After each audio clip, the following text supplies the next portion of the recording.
She raised my blood pressure. She stressed me out. She did anything and everything, the pity party, poor me sort of thing. And I just got to where I couldn't handle being around her. So let it go. I did. But I had one that happened with Vicki and them helped me.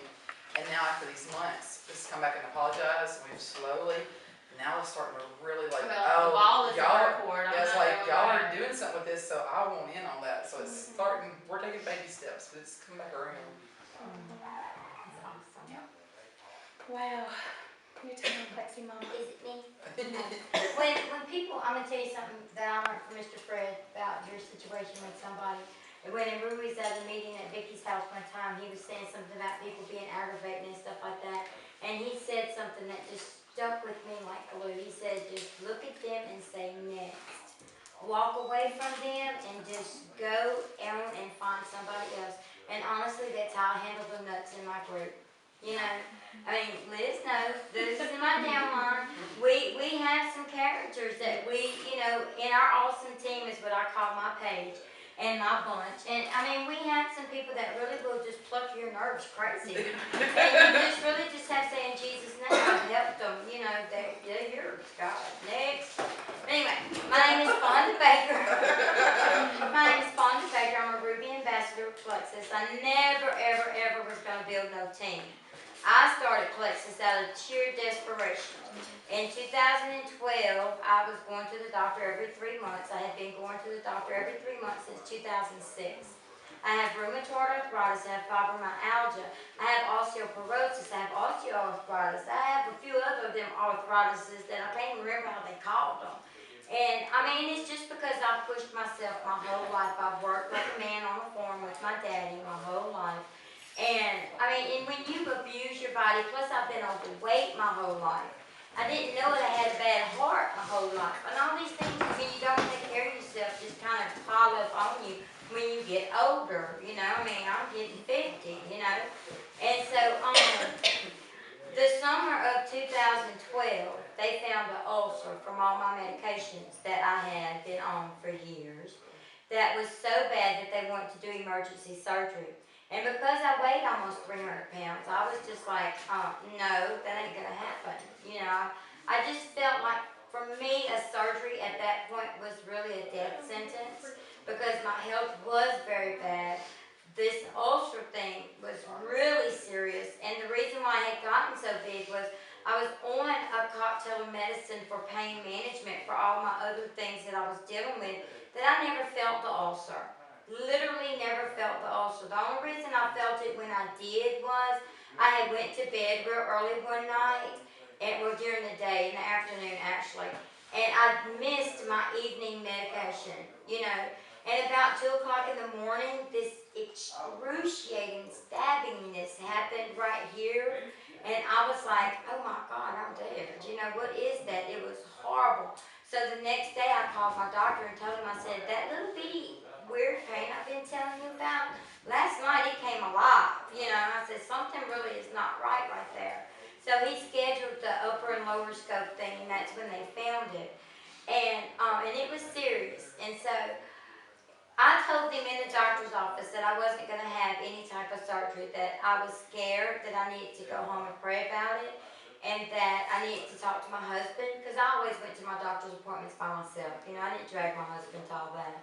And so I told him, I said, and so the gastrologist that I was there with made me sign a paper stating that if I died, if my stomach actually ruptured, because that's how severe it was, that my family couldn't sue him for malpractice for letting me leave, So I did. I signed the paper and I told him, I said, I just wanted out that office. That's all I wanted, because I couldn't hardly breathe.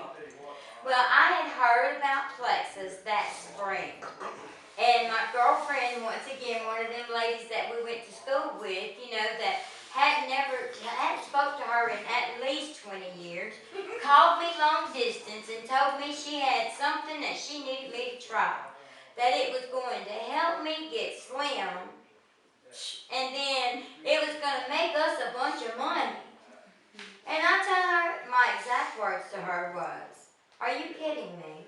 Are you calling me long distance and I haven't heard from you in years, and you're gonna try to talk to me about a diet that's gonna cost me money? I said, I don't think so, honey. I said, we need to talk about our grandbabies, and that's it. I said, I don't wanna hear nothing about no diet.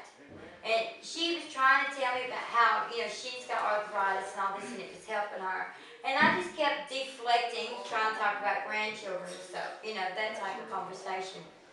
Well, after a while, I just started to say, hey, I mean it when I don't want to hear about no diet junk, okay? I said, I haven't looked into no kind of diet plans in over 5 years, which was true. And I said, and I surely don't want to talk to you about one tonight. And that was like in the early part of the spring of 2012. Well, they found my ulcer thing in June of 2012, the end part of June of 2012. Well, y'all, I was devastated. I mean, I truly was devastated because, I had given up my life. I'm talking about really gave up on myself. I was eating pills like the doctors had told me to do. I did everything the doctors told me to do except give up Coca-Cola and eat right, okay? I wasn't going to do that. And so I weighed almost 300 pounds. I'm only 5'3". So I was a walking barrel with arms and legs. I mean, literally, I was really, my torso, my body was really, really heavy.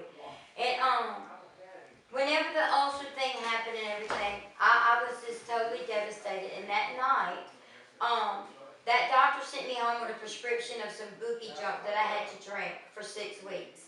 You shake it up, you can't eat an hour before, you can't eat an hour or drink nothing, an hour and a, like that, in between. You drink this bookie chalky mess, and 3 weeks later I had another scope, and my ulcer had not changed at all.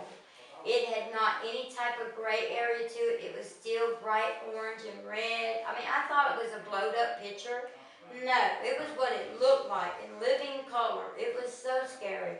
And so that night, that was July the 26th, I believe. That night, after coming back from the doctor's office, I told my husband, he happened to be home, and I told him, I said, Bubby, God's got to touch me. I said, because I'm done, my health is bad. I said, something serious fixing to happen. And he said, what do you mean, my heart? And I hadn't really told him how serious the ulcer thing was. I had told my mother. It's the only person that really knew. And I told him that night, and I was crying, and I was like, God, the Lord's going to have to heal me.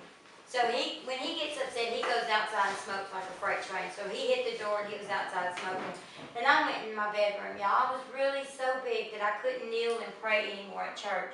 So the only time I ever got to really kneel and pray was at my house, by my bed, so I could push my body up once I got down there, Well, that night, I was praying, and my husband was outside smoking, and I could hear him talking on the phone. He was on the phone with my mother, and he was telling me, he was telling my mom, Miss Bonnie, tell me, is what she's telling me about this ulcer, how serious is this, and my mama is obviously telling me it's pretty bad, and I heard him, he was very upset.